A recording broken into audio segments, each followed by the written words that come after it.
This is FYI News 13, brought to you by SSPTV and the Hazleton Standard Speaker. For your information, we'll get an update on how progress is coming at an old school in Shenandoah as volunteers work to turn it into a community center. Good evening and thank you for joining us at FYI. I'm Ken Kara. Let's jump right to the information from FYI and the Hazleton Standard Speaker. A special gala will take place tomorrow night to benefit the restoration of the former J.W. Cooper School in Shenandoah. FYI intern Daniela Castillo gives us a close-up look at the restoration progress. Oftentimes, when finding an abandoned building, one might wonder when it will ever be torn down. But when Kent Steinmetz came across what used to be the old Shenandoah High School, he couldn't help but feel otherwise.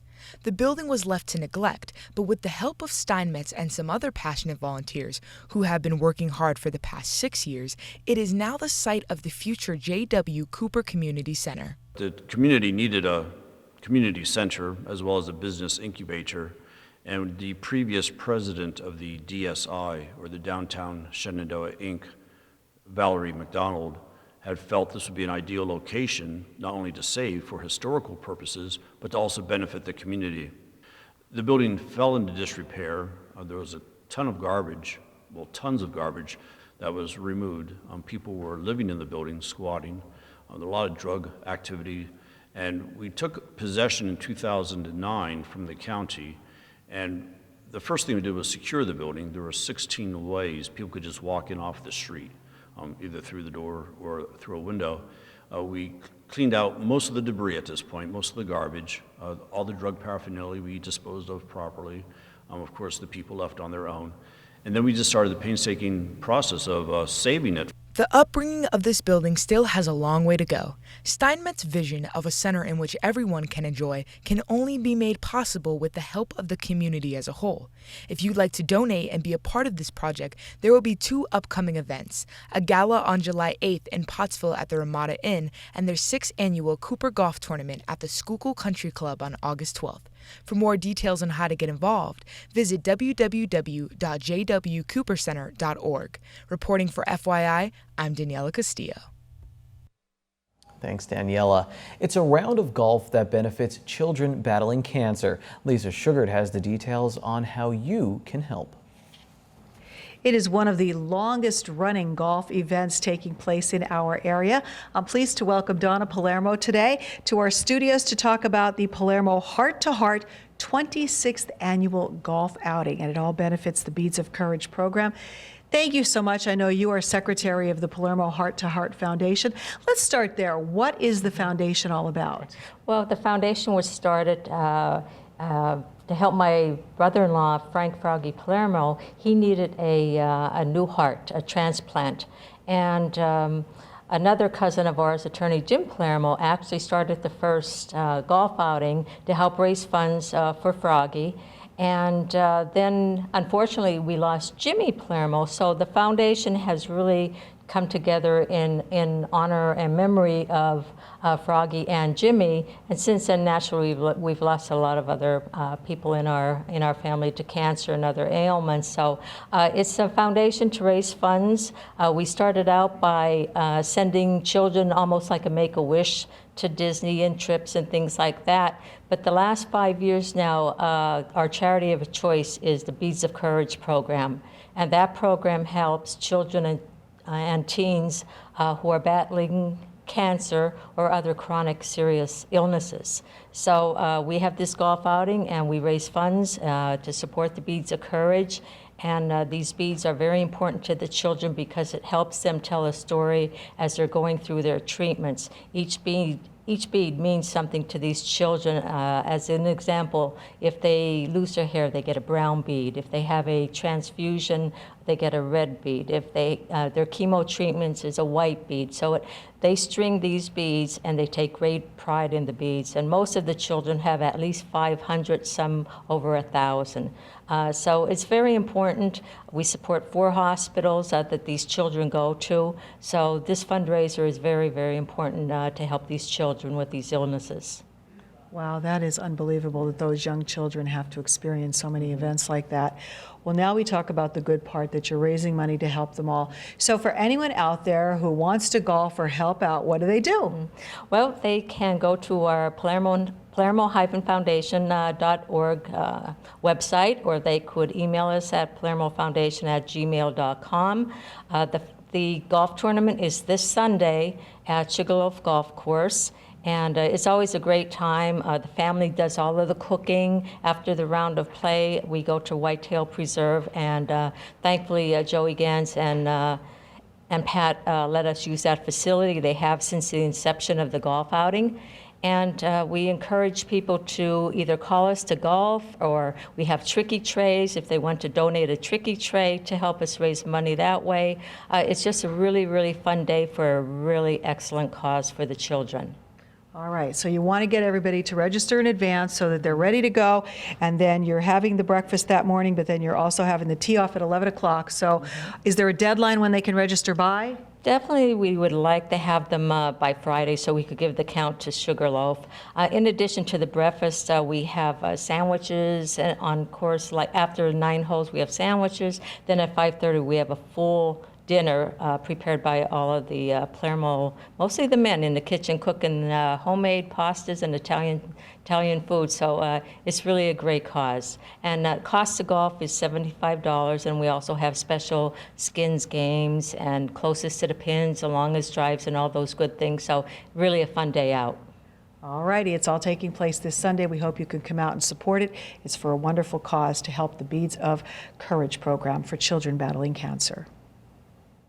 Thank you, Lisa. And finally, our SSPTV family has grown. At 11:49 this morning, beautiful little Lacey Ann Dever was born. She's the daughter of Megan and Ryan Dever and the granddaughter of SSPTV's most important employee, Anne Marie Kistler, and her husband, John.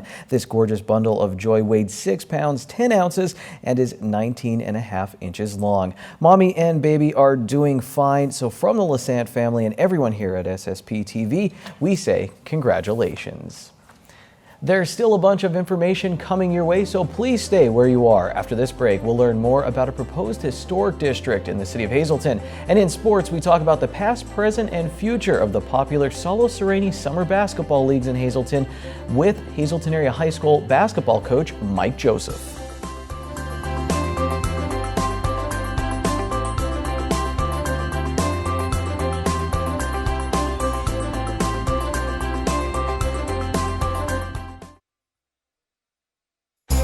This is FYI News 13, brought to you by SSPTV and the Hazleton Standard Speaker.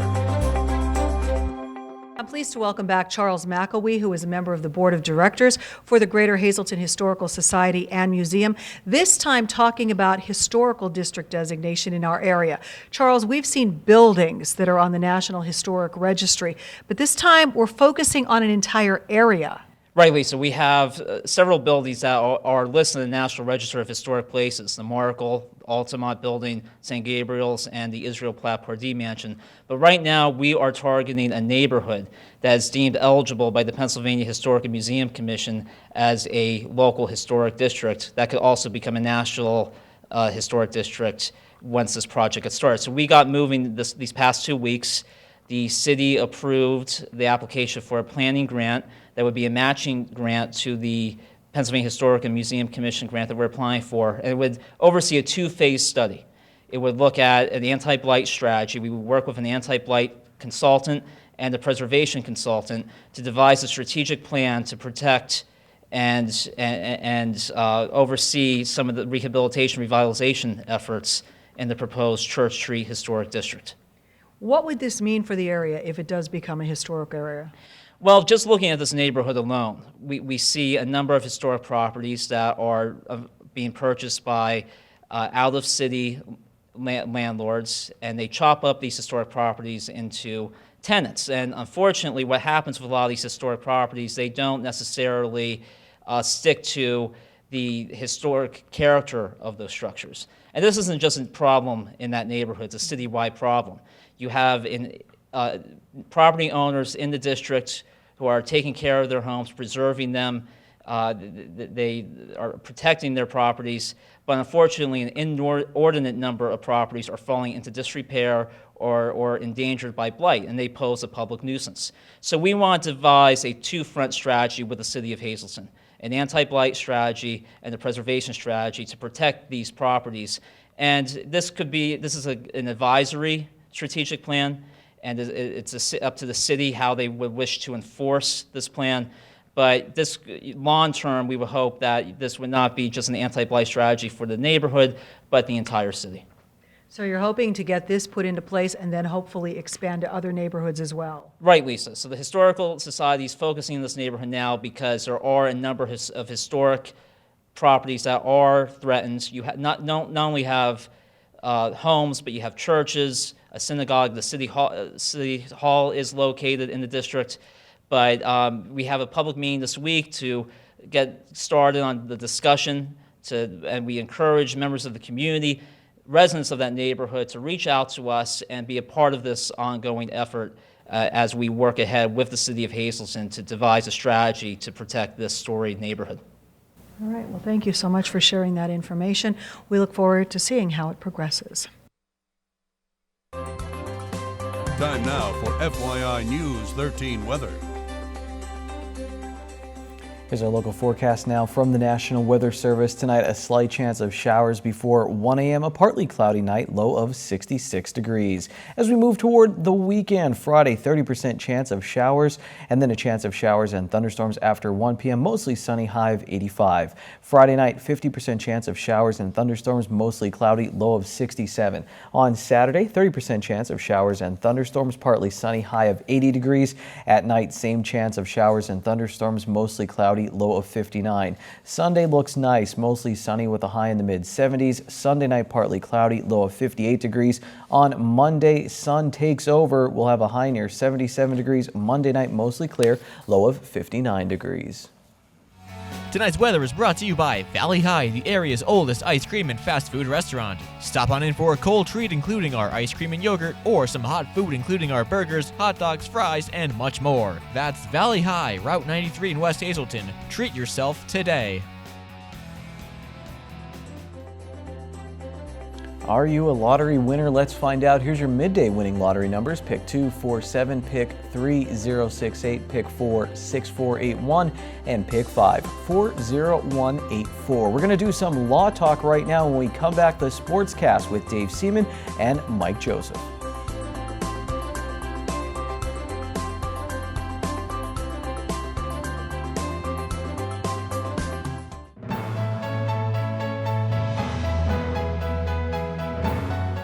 Viewer question: how do you challenge someone's claim to the decedent's property?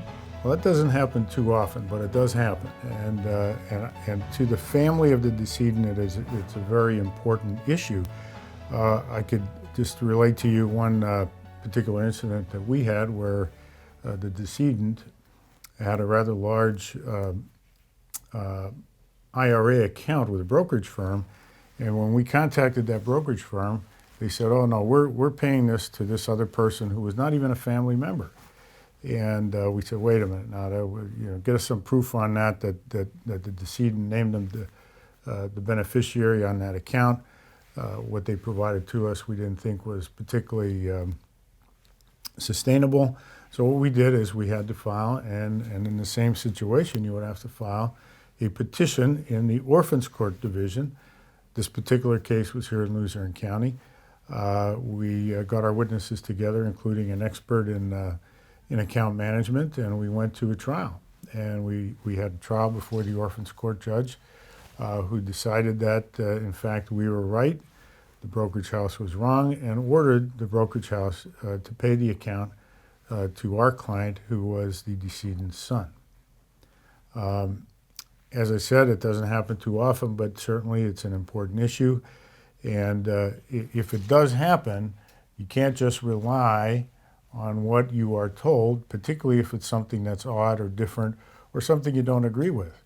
And if you don't agree with, you must ask for documented proof that it was the intent of the decedent to have that account go by beneficiary designation to someone outside the family.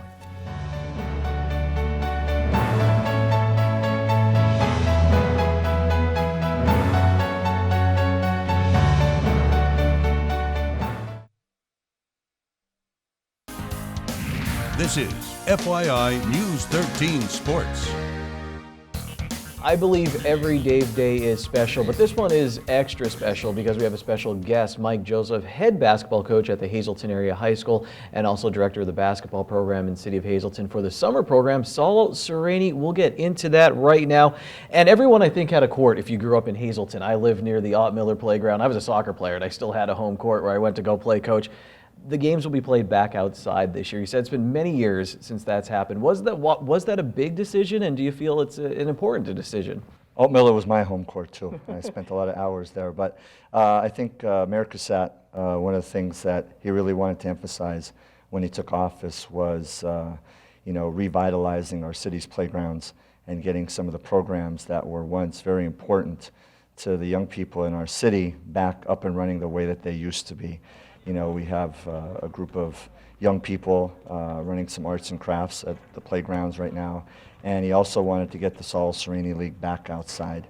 It's been probably close to a decade and a half since we've played outside at Beach Street, and the City Works Department did a tremendous job getting the courts ready for us to start. It's Saul Sereni bringing it back outside now, so it's a great opportunity for the kids. Of course, Dave Seaman, sports editor from the Standard Speakers here. He asked great questions. So Dave, questions for Coach while we have him here?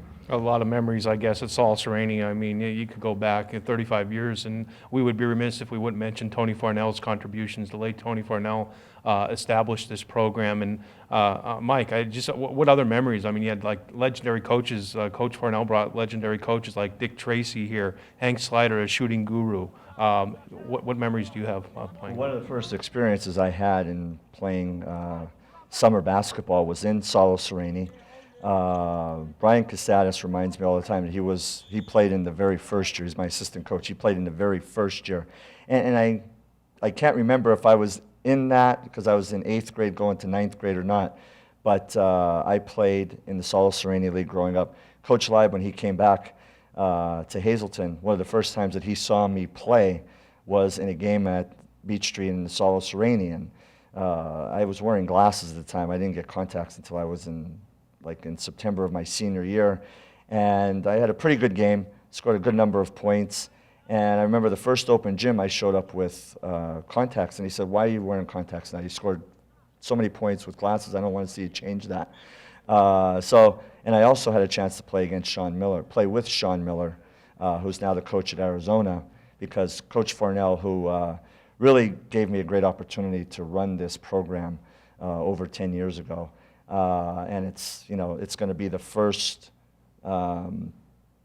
year doing this without him with us, unfortunately, and we're going to recognize him in any way that we possibly can throughout the summer. But 35 years ago, he brought this kind of summer basketball to Hazleton, and on summer nights, for years and years, there would be hundreds and hundreds of players playing at Beach Street Playground.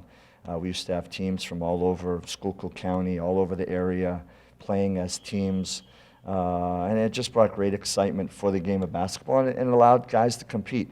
I'd be remiss, since we have you here, Coach Joseph, to not talk about the NBA. What's going on in the NBA right now? So Kevin Durant decides he's going out west. He'll play with the Golden State Warriors, a great team there. Kind of adds to this narrative in the NBA that these team building, that these players are going to play with other great players. Coach, you work with players all the time who have to make, I'm sure, choices with college and this and that, what's best for them. Do you like this trend? Do you see it as, or is it different, you think, from when you grew up with the NBA? It's a different culture, I think. I think, again, I go back to AAU and go back to some of these world teams that they play on. I think this relationship they're saying between Kevin Durant and maybe Steph Curry was forged several years ago in USA basketball. But you would never see Michael Jordan, Larry Bird, Magic Johnson doing these types of things, I don't think. Forging these types of super teams that have come about. I think it's just a sign of the times. The NBA is in such a good place right now financially. The contracts are just incredible in what these guys are making. You have, guys that in the NBA, maybe the 10th, 11th, 12th guy, they're signing contracts, $50, $60 million. Mike Conley's a terrific player, but he's never made an all-star team, and now he's the highest paid player in the NBA. I don't think he could fault, Kevin Durant. He wants to win a championship. He wants to put himself in the best position to win a championship. You look at a lot of great players that never had the chance to win a championship. Maybe somebody like Charles Barkley or somebody like that, if they were the mentality of today of was back then, maybe they would have made a decision like this back then so that they can get that ring. I think it is what it is right now. Guys want to win championships. That's, you know, guys remember great players, but I think they remember great players that win championships more. Yeah, it seems like we put a lot of that value on championships. You talk about Dan Marino, and people still look at that and say, well, he never won a Super Bowl. Well, Dave, we always appreciate your time. And Coach Joseph, thank you especially for your time coming down here during a busy summer and also for everything you're doing for local basketball. This was a very long segment, so what we're going to do is we'll break it down. You'll see part of it on FYI, part of it on Out of Left Field, and I'll also post some on our Facebook page. Thursday is $1 burger night at Bottlenecks. Get a juicy 4th pound burger for only $1 all night long. Good evening, everyone, and here's tonight's social news. First tonight, happy 83rd birthday to Anna Mumi. Love from your best friends.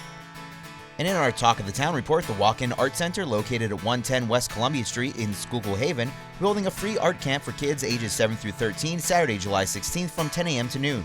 All children must be accompanied by an adult, and they will also have light refreshments. For info, please call 570-732-3728. Our next announcement, a special prayer and healing service will be held at St. Michael's Church in Shenandoah, Wednesday, July 13th at 6 p.m. This is to welcome the vocation icon visiting the church, and all are welcome to attend. For info about this event, just call 570-462-0809. And finally, the American Cancer Society Greater Hazleton Unit will be holding their annual Celebration of Life Surviving Together picnic. The picnic will be held Thursday, July 14th at 5:30 at Urana Park in Weatherly. All cancer patients, survivors, and their families are encouraged to attend. For info, please call 570-454-4598. That's tonight's Talk of the Town. News 13 would like to send sincere condolences to the family and friends of these recently departed. Roxanne Keller Dura of West Hazleton. Services are Friday at 8 p.m. from the Joseph P. Conahan Funeral Home. Friends may call Friday from 6 to 8 p.m. And Andrew Paul Kmetz of Beaver Meadows. All services will be private and at the convenience of the family. Arrangements are under the direction of the Turnbach Funeral Home.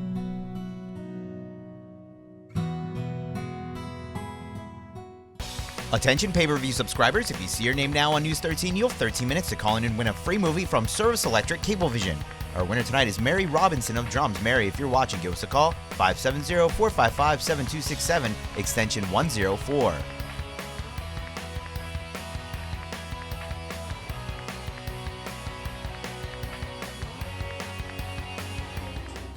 Our time is up on this edition of FYI. For breaking news, head to our Facebook page and standardspeaker.com. We'll wrap up the week tomorrow on Friday. We'll see you then. Take it easy, everyone.